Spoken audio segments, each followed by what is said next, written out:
স্বাগতম জনাইছো আপোনাক আসাম অনলাইন ইউটিউব চেনেললৈ। আজি আপোনাক দেখুৱাম ৰেচন কাৰ্ডৰ লগত মোবাইল নম্বৰ কেনেকৈ আপডেট কৰিব ই-পষ্ট মেচিনত চাওক। যদি আমাৰ চেনেলত আপুনি নতুন হয় তেনেহলে চেনেলটো সাবস্ক্ৰাইব কৰি কাষত দিয়া বেল আইকনটো অল অপচনত ক্লিক কৰি দিয়ক।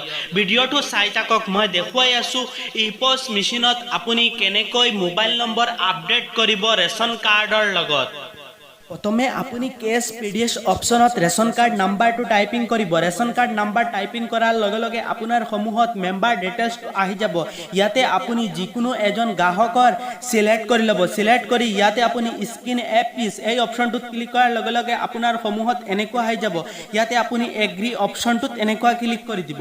ক্লিক কৰাৰ পিছত আপোনাৰ সমূহত এনেকুৱা দেখুৱাই দিব। স্ক্ৰিন এপ পিছ কৰাৰ পিছত বহুত ৰেচন কাৰ্ডত আপুনি দেখিবলৈ পাইছে এনেকুৱা অপশন আহি যায়। ইয়াতে আপুনি দেখিছে link to update mobile number.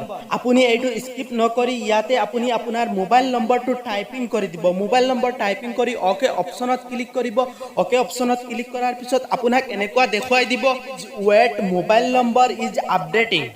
আপুনি অলপ ৱেট কৰিব, আপোনাৰ মোবাইল নম্বৰটো ৰেচন কাৰ্ডৰ লগত এনেকুৱা আপডেট হৈ যাব।